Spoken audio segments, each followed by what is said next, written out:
The courtroom froze. A woman in diamonds leaned back and smirked at Judge Judy, the kind of smirk that dares lightning to strike. Her voice dripped with arrogance as she said, "You don't scare me." The audience gasped. Even the bailiff looked up. For a split second it seemed she might actually win. But when Judy finally spoke, the entire room forgot how to breathe. What she said next changed everything. "Before we dive in, tell me, where are you watching from? Don't forget to smash that subscribe button." The crowd was still buzzing when the words landed. "Sit down, you've said enough." For a second, no one moved. The echo of Judge Judy's command seemed to hang in the air like smoke after a gunshot. The defendant, Veronica Langford, adjusted the strap of her diamond purse and tried to recover her poise. Her cheeks glowed red beneath layers of foundation. She laughed, too quickly. It wasn't confidence anymore. It was cover. The camera catches Judge Judy's eyes, cold and surgical. She doesn't blink. The bailiff shifts his weight beside the bench, sensing tension thick enough to feel. Across the aisle, Dana Ruiz, the plaintiff, sits small but unbroken, hands clasped, shoulders straight. For the first time in months, she isn't the one being talked over. "Do you always speak to judges that way?" Judy asks, voice calm enough to chill the room. Veronica crosses her legs, defiant. "I speak the truth. Money doesn't make me wrong." The judge's eyebrow lifts. "Neither does humility make you weak." A few in the audience gasp softly. The silence that follows is almost reverent. Somewhere in the back, a spectator's phone buzzes, but no one dares look down. The narrator's voice settles like low thunder. Power looks different when it meets someone who can't be bought. Judge Judy opens the case file with slow precision. Pages whisper against one another like secrets sharing gossip. "Miss Ruiz," she says without glancing up, "start from the beginning, briefly." Dana rises. Her voice trembles once, then steadies. She explains the contract, an interior design job worth $15,000. She'd finished the work. Veronica never paid. Instead, the wealthy client mocked her online, calling her an amateur who should be grateful to be in my house. Judy nods once, jotting notes. Veronica interrupts. "That's exaggeration. She begged to work for me." "Sit," Judy says again, not raising her voice. The command lands harder this time. Veronica obeys, though her jaw tightens like she's swallowing glass. The air hums with unease. The camera pans slowly across the gallery, faces half lit, half shadowed. The lighting mirrors the room's mood, truth creeping in, arrogance receding. Judy leans back. "I'll decide what's exaggeration. You'll decide whether honesty suits you today." A single bead of sweat slips down Veronica's temple, glistening against her diamonds. Dana produces the signed invoice, edges worn from being handled too often. She places it on the desk. Veronica's eyes flash, recognition, then disdain. Judge Judy studies the paper. 15,000, delivered, unpaid. Veronica smirks, regaining her mask. If she did her job right, she'd have been paid. The gavel strikes once, sharp, echoing. "Enough," Judy says. "Respect isn't optional here. It's required." The murmur of approval ripples through the courtroom like wind over glass. Veronica looks around, realizing for the first time that she has lost the crowd. Judy closes the folder. "We're going to examine every cent, Miss Langford. Every promise, every lie, starting now." The lights seem to dim as the file lands with a heavy thud on the bench. The echo of that thud still vibrates through the courtroom when Judge Judy lifts a single page and says almost casually, "Let's begin with this note you wrote. Good luck collecting." "Care to explain?" The paper trembles slightly in Judge Judy's hand. "Good luck collecting," she reads aloud, her voice flat as marble. "That is your handwriting, isn't it, Miss Langford?" Veronica crosses her legs and offers a tight smile. "It was a joke, Your Honor. A little sarcasm. I thought we could all use some humor." Judy doesn't blink. "You think stiffing someone is funny?" The courtroom feels colder. Even the air conditioner seems to hush itself. The narrator's voice slides in, low, deliberate. Some people mistake cruelty for confidence until the laughter dies and truth starts echoing back. Judy holds up the invoice again. Miss Ruiz, you sent this after completing the project? Dana nods. Yes, Your Honor. 3 months ago. She kept saying the check was coming. Veronica waves a manicured hand. I was busy. I travel. Busy people still pay bills, Judy replies. That's how the world stays polite. The bailiff stifles a grin. The audience doesn't. A ripple of chuckles flares, then dies as Judy raises her hand. Silence returns, heavier this time. The camera pans to Dana, her eyes steady. I just wanted what I earned, she says softly. I worked 80 hours on that job. I even fixed things she broke later because she said she changed her mind about colors. Veronica scoffs. She didn't get my vision. Her taste was, well, lower class. A quiet gasp ripples across the room. Judy sets the paper down. You might want to check the tone, Miss Langford. This isn't your living room. For the first time, Veronica hesitates. Her smile falters, the edges twitching. She looks toward the cameras as if searching for the audience that once adored her on social media. There's no applause here, only the hum of fluorescent lights and the soft tap of Judy's pen. Judy leans forward. Let's be very clear. You hired Miss Ruiz. She completed her work. You didn't pay. And you sent this note, mocking her for expecting what she was owed. It was a misunderstanding, Veronica insists. Then you can help me understand. Why does your signature appear twice? Once on the contract, once on this email approving the final invoice? Veronica blinks. The smirk returns, weaker now. Maybe someone else, your assistant, Judy cuts in. The same assistant who, according to your testimony, doesn't send emails without your approval. The room is still. A single cough echoes from the gallery. Judy's gaze stays fixed, unflinching. Miss Langford, she says, voice soft but slicing. Sarcasm isn't a defense, it's a habit, and in this courtroom bad habits look a lot like lies. The narrator breathes the tension out slowly. In that moment her diamonds stopped shining. Every glare, every smirk, just reflections of fear pretending to be power. Judy places the paper flat on the desk, fingertips pressing down. Let's continue. Tell me, when you wrote this note, did you intend to pay her at all? Veronica looks away. I said I would eventually. Eventually doesn't feed families, Judy says. Eventually doesn't pay rent. Dana's eyes glisten, but she doesn't cry. Judy notices. Miss Ruiz, you've waited long enough. I want to hear every detail, from the beginning. Dana nods. Her voice steadies as the scene shifts. Flashback images through narration. The lavish mansion, the marble hallways. Veronica's laughter echoing while Dana paints under crystal lights. A memory painted in humiliation and sweat.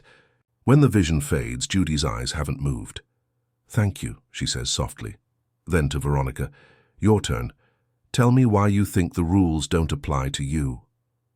Veronica's smile tightens again, but this time there's a tremor beneath it. She leans forward and says, Because, Your Honor, people like me make the rules. The gallery gasps. The bailiff shifts his stance. And Judge Judy? She just smiles, slowly, the kind of smile that means the storm has just begun. The words hit the air like a dare. Because people like me make the rules. You could feel the temperature drop. The courtroom, once humming with whispers, turned soundless. Even the cameras seemed to hesitate, waiting for Judy's response. Judge Judy didn't move for a moment. She just stared, calm, calculated. The kind of silence that makes arrogant people hear their own heartbeat. Then, softly, Is that so? The camera shifts to Veronica Langford. She leans back in her chair, confidence curling around her like perfume. But there's something else this time. A flicker, a nervous twitch beneath the performance. Her hands won't stop moving. She adjusts her bracelet, then her hair, then her pride. Of course, she says, voice too smooth. People like me understand how the world works. Contracts, lawyers, negotiations, as it's not personal. Judy folds her hands. It becomes personal when you lie. Let's start with Exhibit A. The bailiff delivers a folder to the bench. The paper inside gleams white beneath the harsh light. Dana Ruiz watches, her fingers gripping the edge of her table like she's afraid the truth might float away. Judy opens the file and lifts a copy of the invoice, signed, stamped, and dated. This is your signature, Miss Langford? Veronica hesitates. It looks like mine. Judy's eyes sharpen. Looks like, you mean it isn't? I sign a lot of things. Judy nods slowly. Yes, I imagine you do. The question is, do you read any of them? A nervous laugh escapes from the gallery. Veronica's glare cuts it short. But the power shift is already visible, subtle, irreversible. The narrator's voice seeps in, calm and cinematic. Arrogance always sounds like confidence until the facts start talking back. Judy turns to Dana. You sent reminders? Yes, Your Honor, dozens.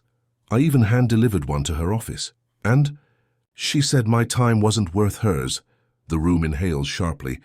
Judy tilts her head, the kind of look that doesn't need words. Did you? She asks Veronica. Veronica opens her mouth and then closes it again. For the first time, her silence feels heavier than her words. Let me explain, she starts, but Judy raises one finger. Explain? Or excuse?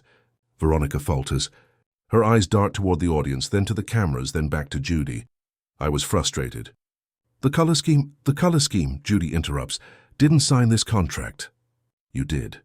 The sound of the pen tapping against the wood feels like a metronome counting down to reckoning. Dana looks down at her hands. Her knuckles are white. But in her silence there's strength, not fear.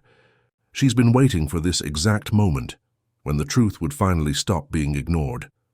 Judy exhales through her nose, the way people do when they've already seen the ending coming. Miss Langford, I've seen your type before. The louder the laugh, the deeper the guilt. Veronica's smirk flickers. Are you calling me guilty? I'm saying I can smell it, Judy replies, leaning forward. And right now it's filling this room. The tension is electric. The crowd barely breathes. Then Judy asks quietly, Tell me, Miss Langford, are you used to people letting you get away with everything? Veronica hesitates. For one heartbeat she looks unsure, almost human. And then she laughs again at forced brittle.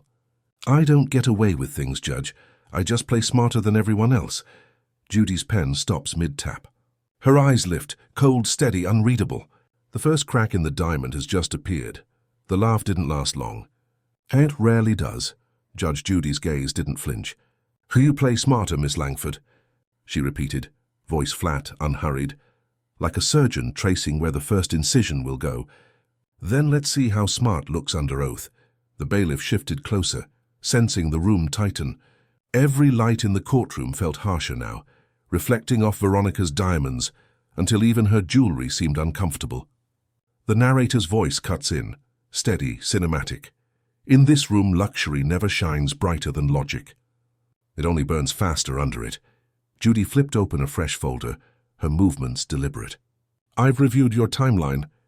You said the project began in April? Yes. And ended? June, around the second week. Judy taps a document. Except your social media post dated June 23rd, where you hosted a party in that same room Miss Ruiz designed, states, quote, I can't believe how perfect it looks. Veronica's mouth opens, then closes.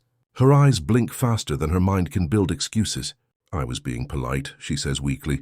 Polite doesn't usually come with hashtags like best designer ever, Judy replies, dry as dust. A few quiet laughs escape from the gallery. Judy ignores them, her focus surgical. Let's continue. You claim Miss Ruiz's work wasn't satisfactory. Do you have photos to support that? Veronica glances at her phone. There. Somewhere. Judy raises a brow. You bring a $4,000 handbag, but not the evidence? Veronica's face tightens.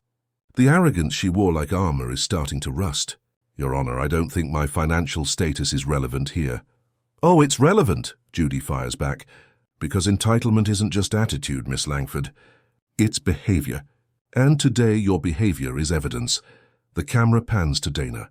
Her eyes are fixed on the table, not out of fear, out of control. She's holding herself steady, while her truth does the talking. Judy continues, flipping another page. This statement from your decorator, signed 2 weeks after Miss Ruiz finished, praises her craftsmanship. You remember giving that testimonial? Veronica blinks. What testimonial? The one with your signature. I believe that's it on the bottom line, the one shaped like a dollar sign. The audience reacts audibly this time. Even the bailiff smirks before catching himself. Judy doesn't. She simply says, "Lying in court is a poor use of expensive lipstick." The camera closes in on Veronica's hands, the nails perfectly done, but one index finger tapping erratically. A sign of pressure, of calculation gone wrong. "I think we've heard enough from you for now," Judy says finally. "Miss Ruiz, please step forward." Dana rises, hesitant but strong. Her voice carries the tremor of someone who's been dismissed too many times. "Your Honor, I trusted her. She promised referrals, exposure, a feature in her magazine spread. I thought it was a dream job." Judy nods. "And instead—" Dana looks down. It became a lesson. The silence that follows feels like a verdict of its own. Judy leans forward, eyes never leaving Veronica. "Miss Langford, this isn't your first time playing this game, is it?" Veronica straightens. "Excuse me?" "I said, this isn't your first complaint." Veronica's breath catches. The crowd shifts, sensing the ground changing. Judy slides a second file forward, filed by another designer. Different year, same pattern, same handwriting at the bottom of the unpaid invoice. The room erupts in whispers. The sound is electric, disbelief mixing with satisfaction. The cameras zoom in on Veronica's face as her color drains. Judy doesn't smile. "When you said you make the rules, you forgot where you were. This courtroom writes its own." Judy closes the second file with a sharp snap. The sound cuts through the air like thunder. "Two designers," she says softly. "Same lie, same arrogance. Tell me, Miss Langford, how many more are there?" Veronica stares back, silent for once. The smirk is gone. What replaces it isn't humility. Not yet, but fear, raw and trembling beneath the diamonds. The luxury had finally met its limit. The sound of the file snapping shut echoed like a verdict. For a moment, nobody moved. The silence wasn't empty. It was heavy, like the air itself was holding judgment. Veronica Langford sat motionless, her painted smile frozen mid-expression. Behind the mask of poise, something was cracking, the first visible fracture in her carefully constructed image. Judge Judy didn't rush her. She let the silence stretch, let the cameras record every second of humiliation. Then, in a voice so calm it almost sounded merciful, she said, "You know, Miss Langford, arrogance is a fragile currency. Spend enough of it, and the balance comes due." The gallery leaned forward as if watching glass splinter. The narrator's tone slid in, smooth, deliberate, edged with moral gravity. Every performance has an expiration date. And in this courtroom, lies expire faster than truth. Judy opened the new file again. According to this statement, another designer, a Miss Clark, filed a claim against you last year for unpaid work. Same handwriting on the check memo. Good luck collecting. Same words, same attitude. Veronica's mouth moved, but nothing came out. The color drained from her face, leaving only the diamonds to sparkle. Cold, ironic witnesses against her. "Would you like to explain the pattern?" Judy asked. Veronica straightened in her chair, reaching for composure that wasn't there. "That's not a pattern, it's coincidence. People exaggerate for attention." "Coincidence?" Judy raised an eyebrow. "Oh, you mean two professionals from different states just happened to write the same complaint with your signature on it?" The crowd murmured. The bailiff's jaw tightened, trying not to react, failing slightly. Even Dana Ruiz, who had kept her head bowed, lifted her gaze. Her eyes weren't angry. They were tired, the quiet kind of tired that comes after fighting too long to be believed.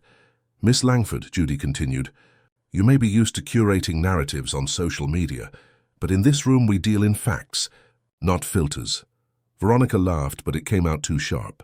"You think this is about Instagram? Please. I have real influence." Judy leaned back, expression unchanging. "Influence? That's what people call it when they run out of integrity." The audience gasped. A few clapped before the bailiff's glare silenced them. Veronica's tone turned defensive. "I've built my name from nothing. I worked hard to get respect." "No," Judy replied. "You bought attention. Respect is earned differently." Her words landed like slow, deliberate blows. Each one stripped another layer off Veronica's illusion. The narrator's voice returned, almost whispering, "This was the part they never show on camera, when the persona runs out of script." Veronica looked toward Dana, desperate to redirect the spotlight. "You think you're a victim?" "You knew who I was when you took the job. You wanted exposure." Dana's voice stayed soft but steady. "I wanted fairness. Exposure doesn't pay rent. Judy tapped her pen once. Enough. The sound cut the air clean. This isn't a red carpet interview. This is a courtroom. And I'm still waiting to hear the truth. Veronica tried to smirk again, but the corners of her mouth trembled. Truth is subjective. Judy's eyes narrowed, steel behind calm. No ego is subjective. Truth is constant. The lights above seemed to dim slightly, as if even the room was leaning toward justice. Veronica's facade began to crumble under the weight of silence. Her breathing quickened. Her voice softened, not out of remorse but fatigue. I don't understand what it's like. I can't afford to look weak. People like me. Judy raised an eyebrow. People like you? Veronica hesitated. People who are always watched. If I lose control once, I lose everything. For a fleeting moment, something human flashed behind her arrogance. Fear. Real trembling fear. Judy's tone softened just barely. Then maybe you should have started by not losing yourself. The judge reaches for the file again, her hand deliberate, calm. We're going to look deeper into those other complaints. All of them. The crowd murmurs louder now. Veronica's eyes dart to the cameras, panic breaking through the gloss. And somewhere in that silence, the smirk finally dies. For the first time, Veronica Langford didn't reach for her purse or her mirror or her words. She just sat there on still silent, like someone realizing for the very first time that the performance had ended, and no one was clapping. The audience was quiet too, unsure whether to pity her or despise her. The only sound was the distant hum of the fluorescent lights and the faint, rhythmic tap of Judge Judy's pen. Miss Langford, Judy began softly, her voice lower now, less sharp but infinitely heavier. You've spent a lot of time curating who you want people to think you are.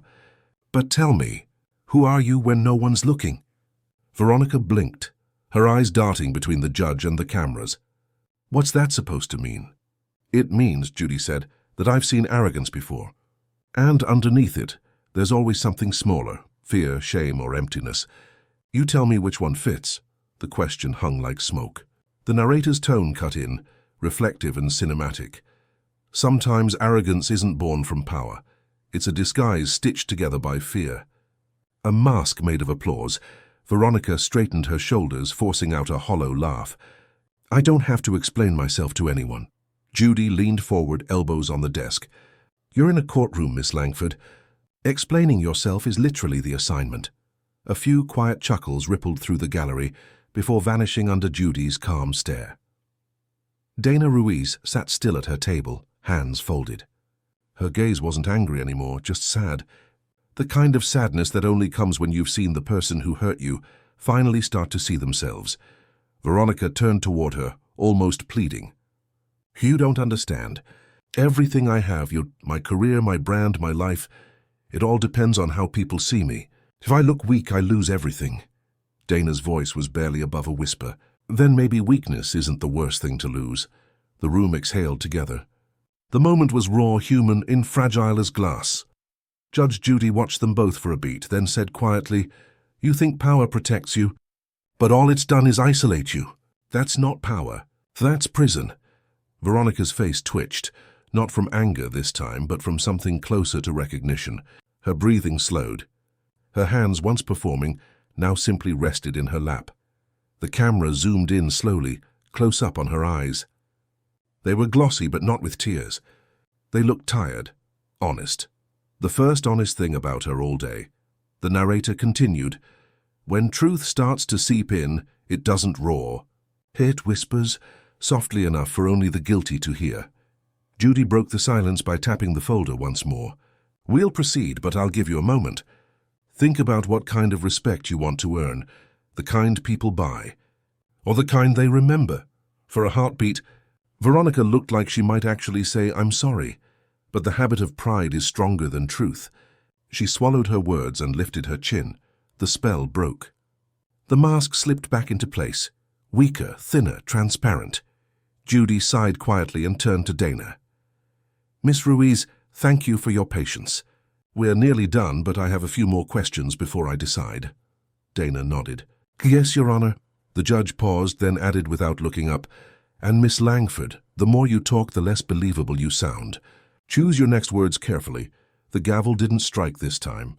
It didn't need to. The silence did the judging for her. If you were sitting in that courtroom, would you see her as cruel meant or just scared? Judge Judy opens the file again, flipping to a page marked in red. Now, she says, voice back to razor-sharp calm, let's stop pretending and talk about what really happened with that payment. The crowd straightens. The storm that had gone quiet is about to roar again. Judge Judy's pen stopped tapping. She looked up slowly, her tone all business again. Miss Langford, she said, this is the part where the truth either shows up or hides forever. Choose wisely. The courtroom's atmosphere changed. The earlier sympathy that had started to flicker for Veronica vanished like smoke. Every pair of eyes turned toward her, waiting to see if she would double down or finally break. The narrator's tone glided in, low, deliberate. Truth doesn't knock politely. It leaks through cracks. It stains everything it touches until there's nowhere left to hide. Judy lifted a paper from the folder, an email printout, neat and damning. This, she said, is a message from you to Miss Ruiz, dated May 28th. Read the last line, please. Veronica hesitated. The audience leaned forward. Her fingers trembled slightly as she adjusted her glasses. It says, "'Cause project complete. Invoice received. I'll wire payment by end of week." Judy nodded. Did you send that? Veronica looked down. Yes, I did. And did you wire that payment? A beat. No. Why not? Judy asked. The question wasn't loud, but it landed with the weight of a hammer. I changed my mind. The work wasn't... Stop, Judy raised a hand. Don't finish that sentence unless you want to add perjury to your problems. The gallery gasped. The sound was sharp, electric. Even the bailiff looked up, eyebrows raised. Veronica froze. I didn't mean... You meant to intimidate her, Judy interrupted, voice tightening. You used your money, your image, your followers to make her feel small. You think that's leadership? The camera pans across the room, the audience's eyes wide. Dinah's expression calm but trembling slightly. Judy's face carved in focus. Dana spoke softly. All I wanted was fairness, Your Honor. I thought she was someone to look up to. Veronica shot her a glare. You should have done your job better. Judy's gavel cracked once, echoing like thunder. Watch yourself. That tone belongs outside my courtroom, the narrator whispered. Arrogance always tries to survive by shouting louder than truth. But in here, volume only exposes fear. Judy leaned forward. Miss Langford, you've contradicted yourself 3 times in 5 minutes. Let's review. She began ticking points on her fingers, each one landing like a verdict. 1. You confirmed receiving the invoice. 2. You admitted the work was complete. 3. You promised payment but never sent it. 4. You mocked the plaintiff for expecting honesty. Veronica's eyes darted across the papers, desperate for something, anything, to turn the tide. But logic was a current she couldn't swim against. Judy paused, letting the silence suffocate the last bit of resistance. Do you think money rewrites facts, Miss Langford? Veronica's voice cracked. No, Your Honor. Then stop acting like it does. Her words landed clean, final. The camera cut to Veronica, her eyeliner slightly smudged, her chin trembling. She tried to lift her head again, but pride couldn't hold it up anymore. Judy leaned back in her chair, the authority in her stillness unmistakable. You've had your say. Now it's my turn to interpret what's left of your credibility, Veronica whispered. You're enjoying this. Judy's eyes flared. Justice isn't entertainment. It's exposure. The difference is what happens when the cameras turn off. The audience murmured. The truth was bleeding through and everyone could feel it. Judy picked up one final document. Unless you have proof, I suggest you sit, and again. Her tone was calm but final. Veronica didn't move. The only motion left in her was a slow exhale of defeat. The judge turned the page and slid a fresh document across the bench toward the bailiff. Bring this to her, she said quietly. It's time she sees what honesty looks like in writing. The camera zoomed in on the paper, a faint signature visible at the bottom. Veronica's eyes widened as she recognized it. Whatever was coming next, it wasn't bluff.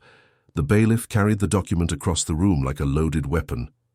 Every step echoed, slow, deliberate, final. When he placed it before Veronica, she didn't touch it right away. She just stared. Her reflection glimmered faintly on the polished wood. Judge Judy didn't speak. She wanted the silence to work for her. Silence always did. Finally, Veronica reached for the page, fingertips trembling. She turned it slowly, and when she saw what it was, her face drained of color. It was an email, printed neatly in black and white.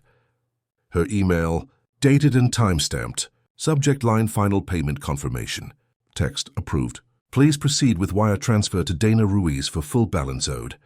Great work. Her own words and evidence in ink. Do you recognize it? Judy asked. Veronica's voice cracked. I might have written that draft. But it was never sent.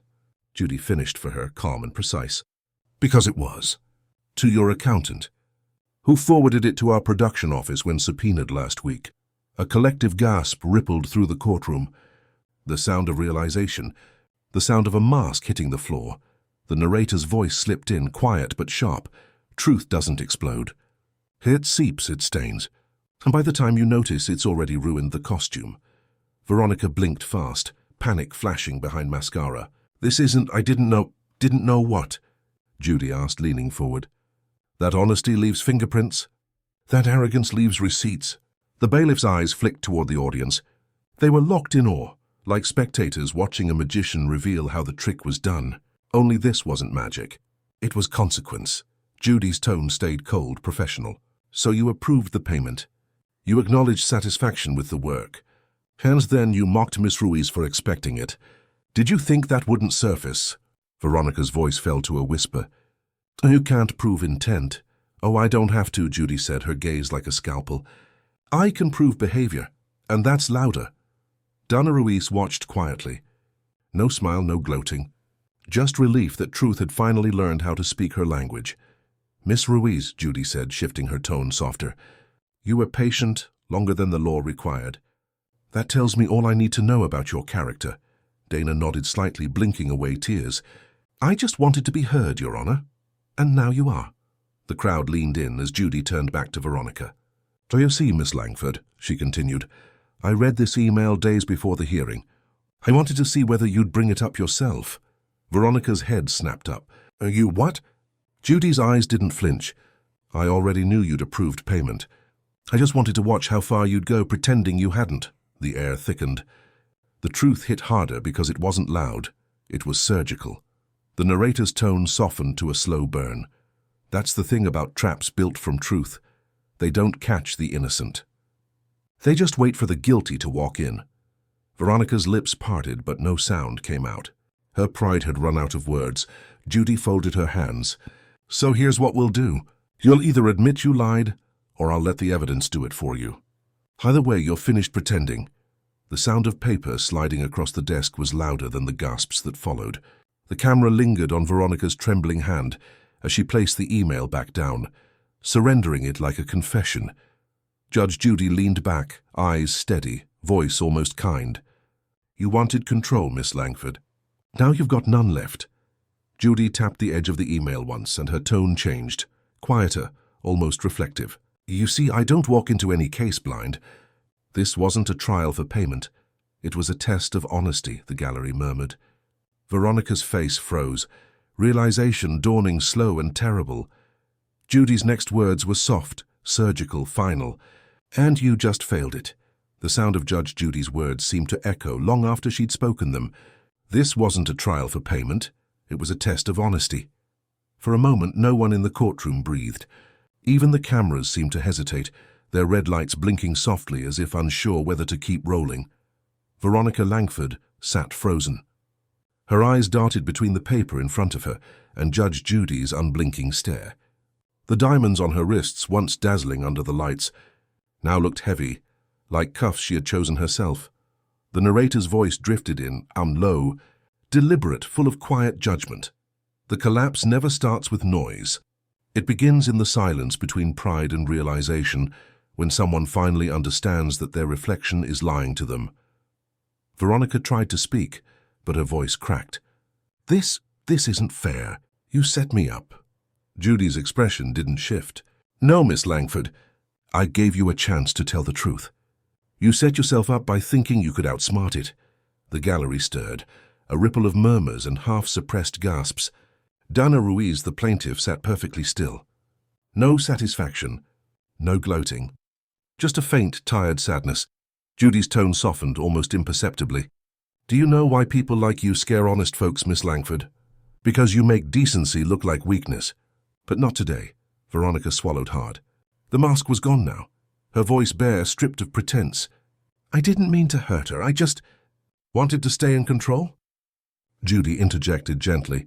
Yes, I know. It's what all manipulators tell themselves. The word manipulators hit like a gavel, the narrator whispered, and just like that, the game she thought she was playing revealed it had never been hers at all. Veronica's posture sagged. The cameras zoomed closer, catching every flicker of collapse. Her trembling fingers, her shallow breaths, her lip quivering beneath freshly applied gloss. The woman who once strutted into the room like she owned it now looked like she wanted to disappear into its walls. Dana finally spoke, her voice trembling but clear. All I ever wanted was respect, Your Honor. That's it. Not revenge, not fame, just what I earned. Judy nodded once. And you'll get it. Then she turned to Veronica again, the tone back to precision. Miss Langford, there's a difference between image and integrity. You've spent so long protecting the first, you forgot the second existed. Veronica blinked hard, tears threatening. You don't understand. My whole life is public. If I admit I was wrong, you become real, Judy cut in. And maybe for once that'll mean something. The crowd went silent again. It wasn't anger now.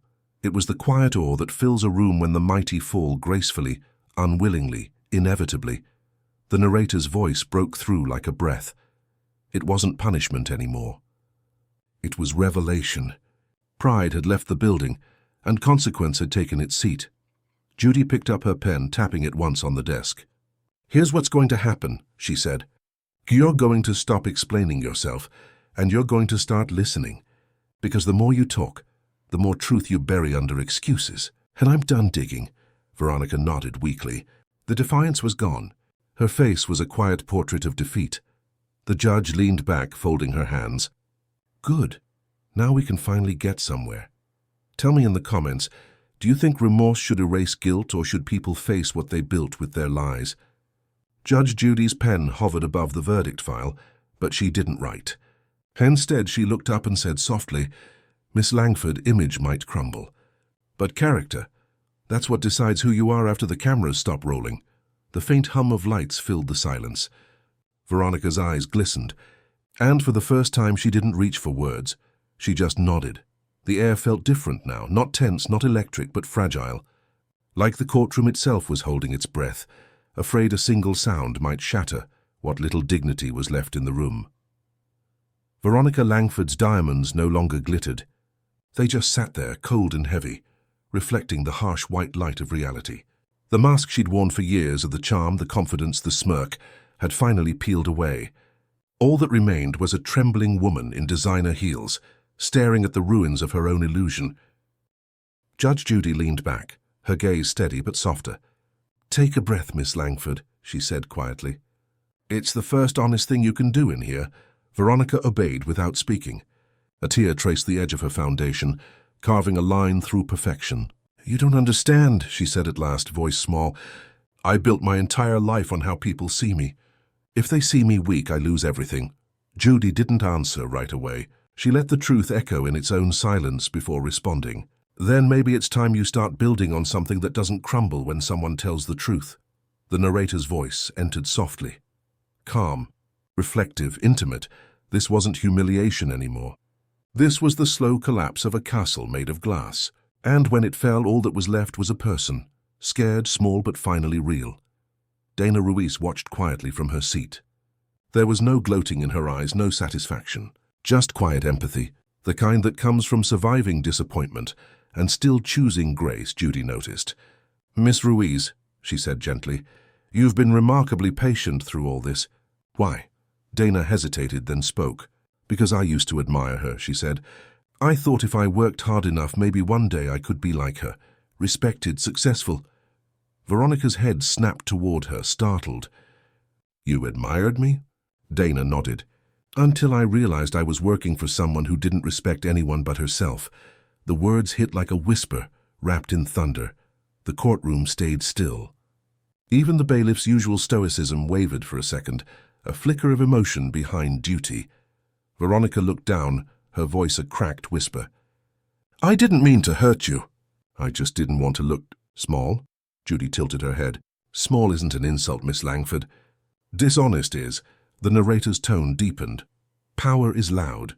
Integrity whispers. And when the noise fades, it's the whisper that stays." Veronica exhaled shakily, finally setting her pride aside like a coat she was too tired to wear. "What happens now?" she asked. Judy didn't rush to answer. "Now?" she said, closing the folder slowly. "Now we find out whether remorse means anything without reputation." The camera panned across the courtroom, the quiet faces of the audience, the bright reflection of the gavel, the two women on opposite sides of a table, who weren't so different after all. Veronica's hand brushed the edge of the document she'd denied for so long. "I'll pay her," she said. "Every cent, and I'll apologize." Judy's eyes narrowed slightly. "Don't do it for me. Do it because you finally remember what honesty feels like." The woman who had once walked into the room as if it were her stage now sat with her shoulders slumped, mascara streaked, voice breaking. "I don't know if anyone will believe I can change." Judge Judy leaned forward, tone low but firm. "That's not up to them. It starts when you stop pretending," the narrator concluded. And just like that, the spotlight shifted, no longer blinding but illuminating. This wasn't the end of humiliation. It was the start of humanity. Judge Judy picked up her pen again. "Before I give my ruling," she said, eyes fixed on Veronica, "I want to hear you say it. The truth." Out loud, the room tensed, one heartbeat shared by everyone watching. Veronica swallowed hard. "I lied," she whispered. "And I'm sorry." The gavel didn't fall. "Not yet." Judy's eyes softened, just slightly. "Good," she said. "Then maybe we can talk about what redemption costs." The room didn't move. It didn't breathe. It just listened, to a silence heavy with something almost sacred. Veronica Langford sat hunched forward, mascara streaked, diamonds dull, the weight of her own admission sitting heavier than any verdict. She had said the words, "I lied," but the echo still clung to the walls like smoke. Judge Judy didn't speak right away. She looked at Veronica for a long moment, studying her face as though reading a confession that went beyond the page. When she finally spoke, her tone was quieter than before, but sharper. "Why did you lie?" Veronica blinked. "Because I didn't want to look weak." "You mean you didn't want to look human," Judy corrected. The narrator's voice came in softly, carrying the weight of reflection. This was no longer about the invoice, no longer about money. This was about the moment when truth stops being a weapon and becomes a mirror. Judy folded her hands. "Tell me something, Miss Langford. What did you think power would protect you from?" Veronica hesitated. Her voice cracked on the answer. "From being forgotten." The words landed hard, small, naked. For a second, even Judy seemed to pause, not in pity but in understanding. "You thought fame meant immortality," Judy said quietly. "But all it did was make you a hostage to attention," the audience murmured, sensing the shift. This wasn't a courtroom anymore. It was a confessional. Donna Ruiz sat still, her eyes soft, empathetic. She whispered, almost to herself. She just wanted to matter. Judy turned toward Dana, her tone gentle. "We all do, Miss Ruiz. The question is how we go about earning it." The camera lingered on Veronica's trembling hands. "You wanted respect," Judy continued, "but you went after admiration, and those two things couldn't be further apart." Veronica nodded slowly, tears finally slipping free. "I used to think if people envied me, they respected me. I was wrong." "Yes," Judy said, leaning forward, "because respect doesn't come from being seen. It comes from being real." The gavel sat untouched on the bench, a symbol now, not a threat. The tension in the room wasn't about punishment anymore. It was about revelation. The narrator whispered, "Sometimes the deepest truth doesn't destroy. It rebuilds, but only after everything false has burned away." Veronica's breathing steadied. For the first time, she didn't try to perform. Her voice was soft, stripped of pretense. "I'm tired of pretending, Your Honor. Tired of fighting to be perfect." Judy's tone softened. "Good, because perfection is the enemy of peace." The audience exhaled. Not applause, not noise, just quiet release. Then Judy's gaze shifted, somewhere distant, inward. She spoke slower now, words measured, almost vulnerable. "You know," she said, When I first started judging, I had a case like this. A woman owed a working man money. She laughed at him in court, said he didn't matter. I was so angry I let it get personal. I lost my temper. And the case. The courtroom stilled, the revelation catching everyone off guard. I swore I'd never let anger cloud truth again, Judy said softly. Because justice isn't about winning. It's about balance. And balance requires control, even when your heart breaks for the one being wronged. Veronica's eyes widened slightly. This wasn't the fierce Judge Judy the world knew. This was a glimpse behind her own armor. I've spent years learning that lesson, Judy continued. And maybe today you're meant to learn yours the same way I did, the hard way. The narrator's voice deepened. Even the righteous carry scars. Sometimes justice has to look itself in the mirror too. Veronica lowered her head, her voice trembling. So what happens to me now? Judy took a long breath, closing the file. What happens next, she said slowly, depends on whether you keep living for applause or for peace. The gavel hovered above the desk, unmoving. Judy looked at Veronica, not as an adversary but as a reflection of something she once recognized. Miss Langford, she said gently, the truth isn't here to ruin you. It's here to rebuild you, and if you let it, and with that, the gavel struck once, not like thunder this time, but like the sound of closure. The gavel's echo faded slowly, absorbed by the thick stillness of the room. It wasn't a sound of punishment, it was the sound of something breaking open. Something heavier than guilt. Something older than pride. Veronica Langford didn't look up. Her chin trembled, her hands clasped so tight they blanched. The world she had built, her armor of glamour, wealth and applause, lay shattered at her feet, and for once she didn't try to pick it up. Judge Judy straightened in her chair. Her tone carried the kind of stillness that precedes storms. This court finds in favor of the plaintiff, Miss Dana Ruiz, she said, voice firm but even. Full payment of $15,000, plus additional damages of $2,000 for emotional distress. Gasps rippled through the audience. Veronica's breath hitched. Not because of the money, but because of the word distress. It wasn't just financial anymore. It was moral. Her behavior had been weighed and found wanting. Judy wasn't done. Now, Miss Langford, she continued, you'll make that payment immediately. No assistance, no PR spin, no press release.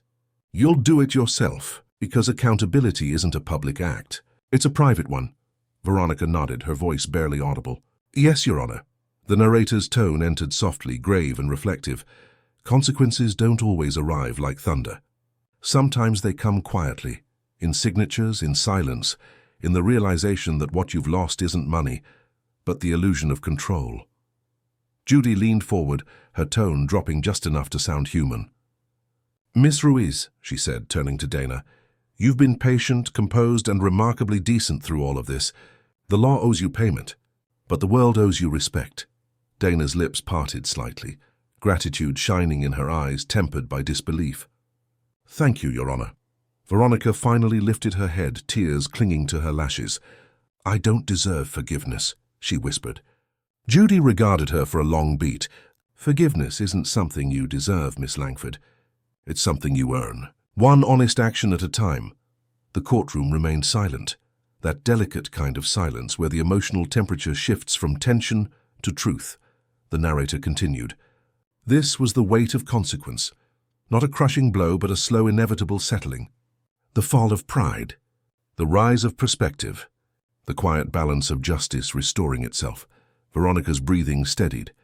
Her voice broke the silence, small but sincere. May I apologize? Judy looked at her, expression unreadable. Then she nodded once. You may. Veronica turned toward Dana. Her words came haltingly, fragile as glass. I'm sorry, she said. Not because I got caught. Not because of this courtroom. But because I made you feel small when I was the one afraid of being small. I'm sorry. A murmur rippled through the crowd. It wasn't judgment this time. It was disbelief, the kind that happens when pride finally surrenders to truth. Dana took a deep breath. Thank you, she said simply. I don't hate you, I just hope you mean it. Veronica nodded, tears spilling now, unhidden. I do. Judge Judy leaned back, her expression softening just slightly. Then maybe, she said quietly, Today isn't about punishment after all. Maybe it's about finally being honest with yourself. The gavel rested on the bench untouched. There was no need for another strike. The point had already been made, cleanly, deeply, irrevocably. The narrator's closing tone deepened like the final notes of a score. Justice had been served, but it wasn't the verdict that lingered. It was the silence after, the kind that doesn't just end a case, it begins a reckoning. Judge Judy gathered her papers, but before standing she looked directly at Veronica and said, "You can leave this courtroom the same person who walked in, or someone new. That choice has nothing to do with my verdict." Veronica lowered her gaze. "Then maybe I'll start being someone new." Judy's reply was almost a whisper. "Good. The world could use a few more of those." The courtroom had never felt quieter. Not the tense kind of silence from before. This was softer, gentler. It carried a strange stillness, the kind that follows after a storm when everything is drenched but finally calm. Veronica Langford sat upright, her face stripped of pretense. Her voice, once coated with luxury and entitlement, trembled as she looked across the courtroom at the woman she'd wronged. "Miss Ruiz," she began, her throat tight. "I don't know what to say that doesn't sound rehearsed. I've spent my whole life performing, and I don't want to perform right now." The crowd leaned forward as if the entire room were holding its breath. Even Judge Judy, stoic as stone, watched with her chin resting lightly on one hand. Veronica swallowed, her voice breaking. "I was cruel to you. I made you feel small because I thought that made me powerful. But the truth is, I was jealous. You worked hard, you earned what you had, and I was terrified someone might see that and realize I didn't deserve what I had." The words cracked open something raw in her. A tear escaped, catching the light like a tiny confession. Dana Ruiz blinked fast, her expression softening. "You didn't have to be cruel to prove you mattered." "I know," Veronica whispered. "But when people only see your image, you start confusing it for your worth. And then one day you wake up realizing you've built a life out of pretending." The narrator's tone slid in quietly, like a whisper through glass. The apology wasn't polished. It wasn't perfect. It was human, and that made it powerful. Veronica continued, her voice steadier now. "I mocked you. I laughed at your messages.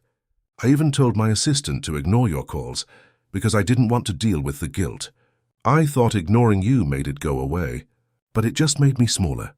Judge Judy leaned forward, her eyes sharp but not unkind. "And why apologize now?" Veronica looked down. "Because for the first time I'm not scared of being wrong. I'm scared of staying this way." A ripple of emotion swept through the gallery. Not judgment this time, but something closer to empathy. The kind that catches people off guard. Dana stood. Her voice was calm but thick with feeling. "I accept your apology," she said. "Not because what you did was okay, but because I don't want to carry it anymore. I think we both deserve to move on." Veronica's shoulders dropped. Relief, sorrow, gratitude all colliding in one breath. "Thank you," she whispered. The narrator spoke again, the tone now warm, reflective. "Forgiveness isn't approval. It's release. It doesn't erase the past. It just loosens its grip on the future." For a long moment no one spoke. The camera lingered on the two women, the designer who had been silenced, and the socialite who had built her life on noise, now facing each other with nothing left but truth between them. Judge Judy finally broke the silence. Her voice was calm, almost maternal. "That," she said, "wasn't for the cameras. That was for your soul. You might both be surprised how much lighter life feels when you stop performing and start living." Veronica nodded, wiping a tear. "Maybe for the first time I actually feel human." Judy gave a faint approving nod. "Then today wasn't a loss. It was an education." The bailiff shifted, breaking the stillness, his deep voice rumbling softly. "Never seen a courtroom this quiet in 20 years. The audience chuckled quietly, breaking the tension. The heaviness lifted a little. Not gone, but changed. Judge Judy gathered her notes, her voice soft but certain. "This case is concluded," she said. "But the lesson isn't." Veronica looked toward the cameras as they powered down, their red lights fading. For once she didn't smile. She just whispered, almost to herself, "Maybe now they'll see the real me." Judy caught it, almost smiled. "If you keep her, Miss Langford, the world might finally believe her." The gavel fell, not as punishment, but as benediction. The gavel's echo faded into stillness, leaving only the soft rustle of movement as people began to rise. But no one spoke right away. The crowd, usually quick to whisper or gossip when a case ended, moved quietly, like they were leaving a church instead of a courtroom. The cameras powered down one by one, red lights blinking off. The bright studio glow dimmed to a softer hue. Without the glare, the space felt smaller, more human. Veronica Langford sat for a moment longer at the defendant's table, hands still clasped in her lap. The weight of her jewelry no longer gleamed. It just hung there, cold against her skin.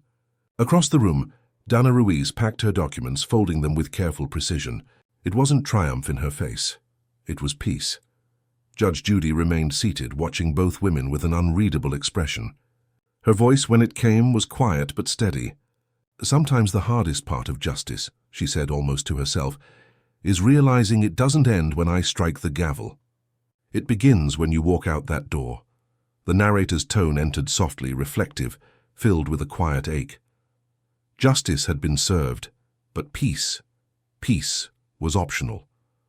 It depended on what each woman did with the truth, now that it belonged to them.